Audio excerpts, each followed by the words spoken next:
let's get ready for another week in the National Football League.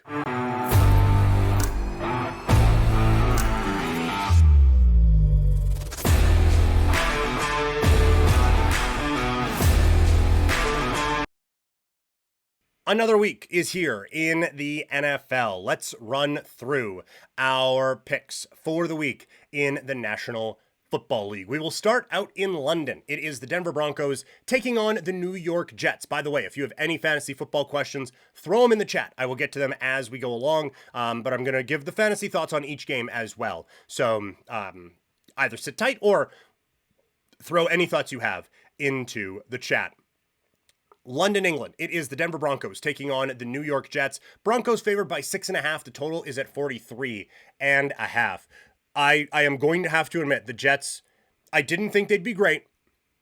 I thought they'd be better than this. The thing that has concerned me the most about the Jets is the struggles they have had on the defensive side of the football so far this season. I thought with Aaron Glenn there and everything else that this was going to be a team that could bounce back in that way and be a bit more sound as a football team. That hasn't been the case. They have struggled greatly this season.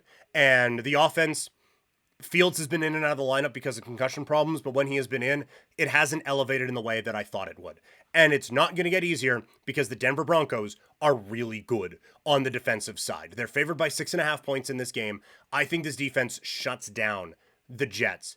And offensively, I'm still not in love with what Denver can do. So I think this ends up being a bit of a low-scoring game. I don't love the spread because I don't trust the Jets, but I don't trust Bo Nix in this offense to blow a game out. So I'm just going to go with the under for this one at 43.5. From a fantasy standpoint, I'm doing something different this week. Want to try to implement it every week. Going to have our starts and sits of the week. And at quarterback, Justin Fields is my sit of the week. Not going super hot take on this one, but it's a really good Denver Broncos defense.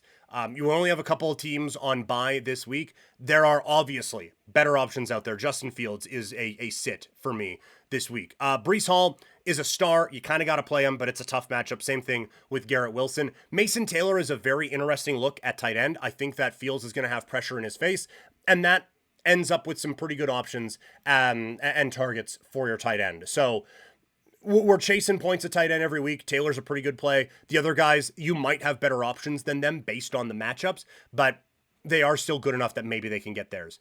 On the Denver side, Nix, you probably feel okay about starting him this week. The running backs, Harvey, he just doesn't get consistent enough volume to feel like you can trust him. J.K. Dobbins does, and I feel like you can. And then Cortland Sutton is a very good option as a fantasy receiver this week. Moving on, Arizona taking on the Indianapolis Colts. Colts favored by 7.5 with a total at 46.5. We don't have to go too in depth in this one. Indianapolis is a better team than Arizona is. That was an epic collapse by Arizona a week ago. They're better than that, but this is a couple of times now where they have been up on a team and then just have not been able to put them away. And Carolina almost got them a couple of weeks ago, and Tennessee did. And what do those teams have in common? They're bad. And to allow that to happen against bad teams, it's a rough look. Indianapolis just doesn't do that. They didn't let the Raiders off the mat for a second in that game when those two teams played last week. So offensively, the team is rolling. Jonathan Taylor is a beast, and they have some great weapons in the passing game that they can roll with. And defensively, they're playing very good football as well. Arizona, with Carter in at running back, DeMarcado getting into fist fights with his coach on the sidelines, it's a work in progress. There are still pieces I like on this offense and on the defense. Like, I still think this is a fine team, but it is not run like a professional organization. The play calling is not great either. I just think they are outmatched here. So I am going to go Indy minus the 7.5 points. From a fantasy standpoint, Daniel Jones I don't love as a play this week. I think you can have some better options out there for sure. And then the rest of them you are starting, right? Like Jonathan Taylor is a start. Pittman, same thing. And the tight end, Warren, ditto. We're starting our Colts this week. For quarterback, again, you probably have a better option than Kyler Murray. I don't love that. Michael Carter is the back you want in Arizona. There is the volume that he is going to be getting there. DeMarcado is obviously going to be involved in the passing attack, but from a a fantasy standpoint, Carter is the one you want, and I think he's going to do fine this week. And the receivers like Harrison, yes, McBride, obviously, we are playing him. Toxic is asking, Matt Stafford a play this week? Well, great timing on that, Toxic, because I'm about to talk Rams against Ravens. We'll talk about Matthew Stafford's fantasy value in a second, but from an on-the-field standpoint, the Rams favored by 7.5 points. The total is at 45.5. Injuries are just decimating this Ravens team right now. And so, like Baltimore, they can't get any pressure on the quarterback. When the quarterback then has time, he is picking apart a just absolute Swiss cheese secondary. There's nothing this defense can do to slow anything down. And then offensively, it's a mess. And you're going up against a championship level Rams defense. This is going to be ugly. Looking at my picks this week, I didn't feel like I was going chalk.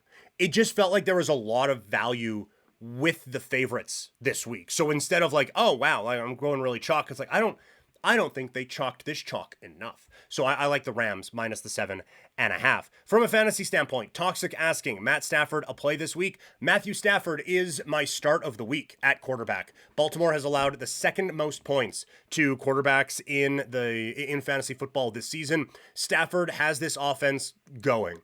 I know it was frustrating last week, but you give him and Sean McVay 10 days to prepare for a beat up and bad Baltimore defense, and it's going to be a problem. It's why Stafford is the start of the week. Nakua is obviously a play. Devontae Adams, ditto. I'm starting Tutu Atwell in a deep league this week. I think the Rams feast in this matchup, and the same goes for Kyren Williams. Honestly, in deep leagues, I think Blake Corum has some garbage time potential. That's where I think this game is going to go. So we're starting our Rams. And like for the Ravens, it has been tough for Derrick Henry to start the season. And with injuries on the offensive line and with injuries at quarterback, the overall quality of the offense has suffered. And so he has not had the opportunities, but he also hasn't been good enough.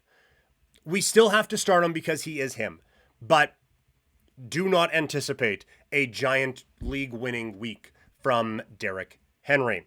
Up next, it is the other teams, or two other teams, in the AFC North, as the Cleveland Browns start life post-Joe Flacco with the game against the Pittsburgh Steelers. Steelers are favored by 6.5, with the total being gross at 38.5. This is going to be an ugly football game. The Browns are going with Gabriel at quarterback after the trade with Joe Flacco. I don't think that helps anyone a whole lot fantasy-wise, or changes a whole lot. We weren't starting a lot from Cleveland, although we'll talk about that in a second. From a footballing standpoint, I don't think it impacts things at all. The Steelers' defense has struggled a little bit more than I think people give them credit for, but they're still good enough that they're going to be able to slow down Cleveland here. But this Cleveland Browns defense is terrifying, and they are legitimate. And so I don't think that Aaron Rodgers and company is able to do a whole lot in this game. So again, if I had to lean aside, I would go Cleveland plus 6.5, but I'm just going to take the under here. I think this is another 17-13 sort of a game out in Pittsburgh. From a fantasy standpoint, a couple of these fall into the of the week category. Jaylen Warren, running back for the Steelers, is my running back sit of the week. The Steelers are one of the best defenses in fantasy football against running backs this season. Warren, I think, is good, but I don't think he's going to get a ton of really good looks out of this this Cleveland defense. So you would have 2 to 3 better options than Jaylen Warren this week. On the other side, David Njoku is my tight end start of the week. I know that Fannin is out there too, but Njoku is still getting 96% of the snaps, and he had 9 targets last week. Facing a Steelers defense that has struggled against the tight end, I like David Njoku in this spot. Seattle taking on the Jacksonville Jaguars. Jacksonville, coming off of their biggest win in a really long time, are underdogs at home by 1.5 against Seattle at 47.5. I said that felt like the potential to be a transformative win for the Jags, and that is what you were looking for when you drafted Trevor Lawrence. Admittedly, I probably got caught up in the hype a little bit. You go back and rewatch it, and it's not perfect, but he was still good enough to get them in some of those spots and trusting his options down the field. The issue, Seattle's defense is better than the Kansas City defense that he played on Monday night. So I think Seattle kind of squashes some of that a little bit. And offensively, Seattle is hitting those big plays that Kansas City has had trouble hitting, but was still able to hit a couple against the Jags. I still think Seattle, with JSN balling out the way he is, with Darnold exceeding my expectations, I think Seattle still reminds the Jags of where they are in the NFL pecking order. So I like Seattle -1.5. I also like the under in this, under 47.5. From a fantasy standpoint, Travis Hunter is the wide receiver sit of the week. I know that it is tempting when you have a kid who was hyped as a rookie, who you were able to draft, and just wasn't clicking from a fantasy standpoint, and then he hits, you want to throw him back in the lineup. Don't do it. This is a really good Seattle defense that you're going to want to avoid, I think, here. So, like, for Jacksonville, I'm not starting Trevor Lawrence. I feel like it's a really tough matchup again against the Seahawks. ETN has been able to work his way into value again, but again, it's a tough matchup, so we will see about that. BTJ, Brian Thomas Jr., I'm starting every week because I trust in the talent, but I'm avoiding the Seattle defense going forward. On the Seattle side, Jacksonville's defense is all right. So Sam Darnold is right on the borderline of starting this week. JSN is a must start, and I think we're at the point, like Walker and Charbonnet, again, they're both kind of on the fence. I would lean towards starting Walker for sure this week. Charbonnet, probably not. LA Chargers taking on the Miami Dolphins. Chargers favored by 3.5 with a total at 43.5. This is an interesting matchup because the Chargers, the injury issues on the offensive line are catching up to them. And so they've been exploited the last couple of weeks.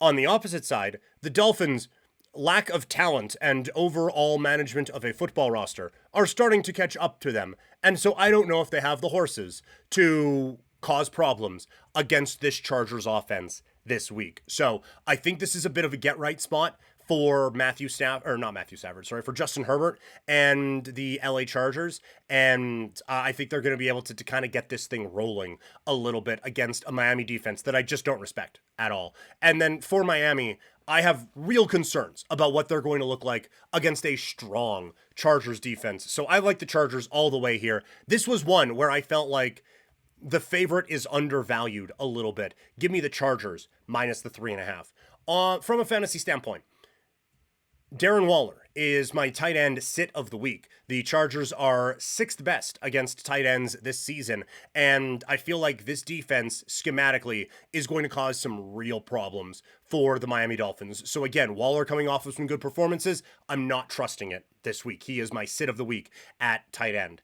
For the rest of the offense, I'm not like HN, you kind of got to roll with. Waddle probably as well, but any secondary option in Miami, not a chance. Not even considering it. For the Chargers, I can understand not wanting to play Herbert because of some of the issues they have had, so I would be looking elsewhere, but if you have to start him, I think it's going to be okay. People rushed out and spent a lot of fab budget or waiver wire priority on Haskins or on Vidal. If you did that, it's probably because you need them, so you're probably playing them. I would want to wait and see, which is why I wasn't spending big on either of them, why I didn't put them in the waiver wire. I feel like this is going to be a pretty good split between those two, so I'm not trusting it right now on either side. But odds are if you picked them up, you probably had to, so we're probably rolling with them. And even in a matchup where I'm a little bit concerned about the offensive line, all three of the wide receivers you just have to go with because they are that good. Dallas taking on the Carolina Panthers. The Cowboys favored by 3.5 with a total at 49.5. I am getting to the point where we kind of thought we might get, where Dallas's schedule has allowed them to really show like, okay, Cowboys are for real. We called this a couple weeks ago when they played well against the Green Bay Packers. And then you have a couple cupcakes after that. It's like, man, Cowboys are for real. Here we go. This is going to be one of the last ones that I think you can buy in on that. Offensively, they're going great. They have found a couple of different weapons there with Flournoy or whatever. Pickens has elevated his game in a way that I didn't think he would in this spot. So credit to him for that. They're running the ball really well. And I do think Dak has leveled up a little bit. I have really liked how he has played this year. When Carolina has the ball, this game is going to just be insane because neither defense is very good. Carolina, I think, has an opportunity to build some momentum here offensively, but overall, like, they're just not as good as Dallas. So being able to get the Cowboys here only minus the 3.5 against Carolina, I'm pretty happy about that one. From a fantasy standpoint, Teteroa McMillan is my wide receiver start of the week. I think he's going to dine out here. I think he is on the cusp of a breakout with Carolina in this rookie season, and I think he has the opportunity to really shine in this spot. Check the injury updates on Chuba Hubbard this week, but Rico Dowdle feels like a pretty strong play, and we have Bryce Young as a waiver wire pickup, so if you need him, that feels like a pretty good play. We're starting our players in this game. Neither defense is really all that good, and none should scare you at all. New England taking on the New Orleans Saints. The Pats favored by 3.5 with a total at 45.5. I am stunned that this spread is this low. I get not wanting to overreact to what New England did a week ago and New Orleans coming off of a come from behind win against the Giants, but there's levels to this game and the Saints aren't close to the Patriots level right now. So we don't have to do offensive, do whatever. Patriots are better, so they're going to cover this minus 3.5. Fantasy standpoint, Drake May, not a bad option against a New Orleans defense that struggles. Ramondre Stevenson keeps fumbling, but he keeps getting the rock, so we can probably keep playing him. I still think Henderson is going to work his way into this offense soon, and probably more as the weeks go on. And then I think that the New England pass catchers do pretty well. And on New Orleans, we know by now, Shaheed, if you have to, Kamara, you feel good about, and that is absolutely it. In what will be probably one of the worst exhibitions of football in the history of the sport, my Vegas Raiders take on the Tennessee Titans on Sunday. Raiders favored by 3.5 somehow, and the total is at 40.5.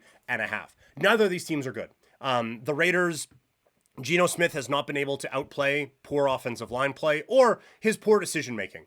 As the year has gone on, he has looked dreadful. And I feel like Simmons on the Tennessee defensive side is a game breaker and is someone who is going to give Geno a lot of problems this season. So that is going to, I think, hinder a lot of things that Geno is going to try to do on the offensive side. But I don't think the Titans are in a spot where they can take advantage of where the Raiders are weak defensively. This Tennessee offensive line against Max Crosby, I think, is going to be a problem. And so when you kind of put weakness against weakness with the Raiders and the Titans, I do still feel like the Raiders are ahead of Tennessee here. So give me the Raiders minus 3.5 points. From a fantasy standpoint, it's Genty, and that might be it. Keep an eye on Bowers, but that might be it. Maybe Pollard too, but it's a rough one for sure. San Francisco taking on Tampa Bay. Bucks favored by 3.5. The total is at 47.5. I'm really interested in this game. San Francisco with a statement win on Thursday night against the Rams, while Tampa Bay kind of had the same in a wild shootout against the Seattle Seahawks. When Tampa Bay has the ball, Baker Mayfield is 101, man. And Ibuka has really stepped up in his rookie season for this offense. Running the ball has been a little bit all over the place. Bucky Irving getting injured and some injuries in the pass catching department, but this is still Baker's show. He is doing some great things. San Francisco's defense has been able to step up, but I think this is one of the better offenses they'll play, and I have concerns about how they're going to be able to keep up. On the San Francisco side, again, they have been able to string it together with inconsistent quarterback play because of injuries. And Tampa Bay has a defense that you can pass on a little bit. Vita Vea is still a stud down the middle of this defense, and they are able to force some turnovers. And I think that's where the difference is going to come, is that even with a Kyle Shanahan offense and being a little bit more conservative, I still think that this defense can force San Francisco into enough mistakes to allow Tampa Bay to cover. So I like the Bucks here, minus the 3.5. I don't know if I've got any underdogs so far. We've gone on a couple unders at least, so there's that. But yeah, I feel like some of the favorites just not favored by as much as they should be this week. From a fantasy football standpoint, Baker Mayfield's just a dog. You got to play him because he's fun. I'm not in love with any of the running back options for Tampa Bay as long as Irving is hurt. And Ibuka, we're starting. Otten, I think you can start. just based on the volume with Evans being out and Godwin being a little bit inconsistent, I think there's an opportunity here for Otton to have another decent matchup. But Ibuka is the obvious start here. Godwin, if you want to wait and have Godwin's first good game be on your bench, I understand that entirely. On the San Francisco side, it's kind of CMC, maybe Jennings. Again, it feels like a good opportunity against Tampa Bay, but they just don't have the guys right now, nor do I trust the quarterback situation to really let the fantasy trust set in on any of these guys. Cincinnati taking on Green Bay. The Bengals traded for Joe Flacco this week, so a real ringing endorsement for Jake Browning at the quarterback spot. They're bad. The offensive line can't do a thing. Defense, they can't cover or anything. It is a wretched football team. And the Packers are coming off of a tie and a bye week. We don't have to go too in-depth on this one. Packers by a million. Green Bay to cover, minus 14.5 here for sure. And from a fantasy standpoint, anyone who has GB beside their name, we're starting them. And we're starting our studs on Cincinnati because you kind of have to. Now time for the primetime breakdowns, and I want to let you know that for these primetime games, you can follow me on social media at PrimetimeKlein on Instagram, X, TikTok, Threads, and Blue Sky. Sunday Night Football, it is the Lions taking on the Kansas City Chiefs out at Arrowhead. The Chiefs favored by 1.5 with the total at 52.5. Kansas City finding a little bit more rhythm on the offensive side, but this is a different team. And I am surprised they are favored in this game coming off of a loss against Jacksonville. They are at home. And the one thing with Detroit is that they have looked really good this season. And they have had a couple of good wins also.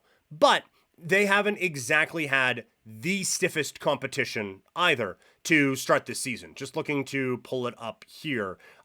Detroit has 30th strength of schedule. So they have faced the third easiest schedule in the National Football League this season. When we look at the teams that they have done well against, okay, beat up the Bengals. Congrats.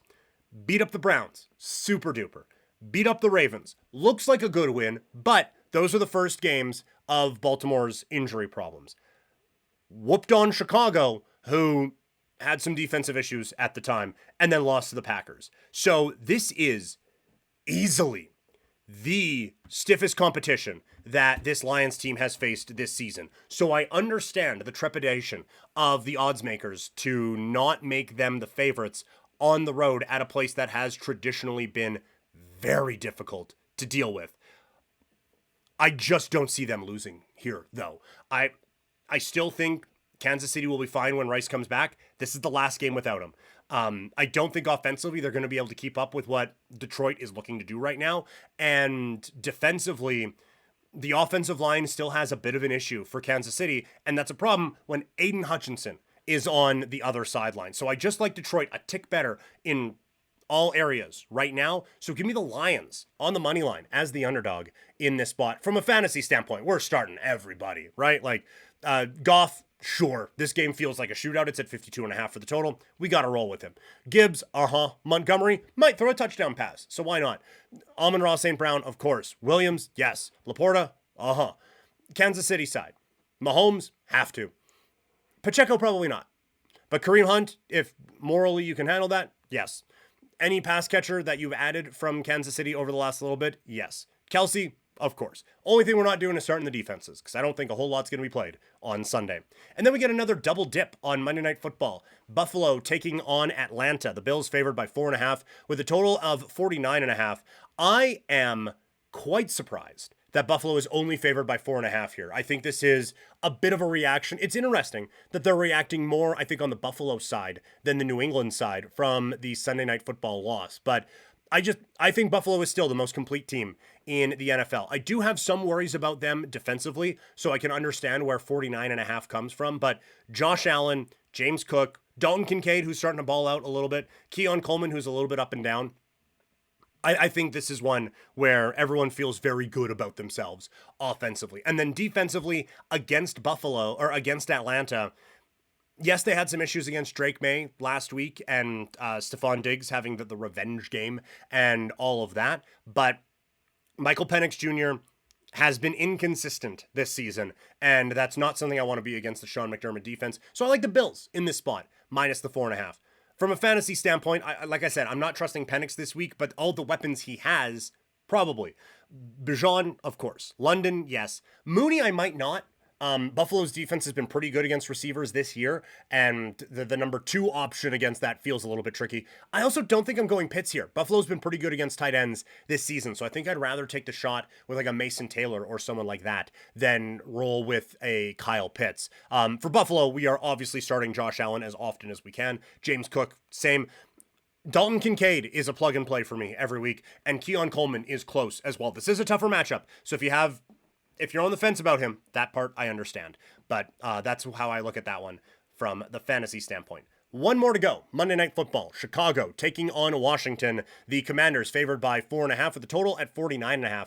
Again, this is another one where I agree with who's favored. I just think that they are underselling how Washington can play against a Chicago defense that's been a bit inconsistent. Now, Washington's defense has been as well, unless they get a team with a bad offensive line. But I mean, they kind of have that here against Chicago. I do like the high scoring thought from the 49.5 point total. I think Washington is a touch better on both sides of the football. So give me the Commanders here. I will happily take 4.5 points. I feel like that number should be a little bit higher, closer to 1 touchdown than we are at. From a fantasy standpoint, you've waited this whole time. Our running back start of the week is old Bill Krosky. Ja'Cory Krosky-Merritt is the RB starter of the week. The Bears have struggled against running backs in fantasy this season, and Krosky-Merritt is showing that he is the guy in that Washington backfield. So give me the guy as the RB start of the week. Jaden Daniels we are rolling with as well. It's just some of the like Debo has worked perfectly in that offense, and I think you can roll with him in fantasy football this week. For Chicago, I think Caleb Williams is someone you can start, and we're starting the weapons there. Like, Washington has a good defense, not a great defense, and not one that we're avoiding. So let me know your thoughts. Any fantasy football questions that you have, keep them coming in the chat, or ask in the comments after the fact.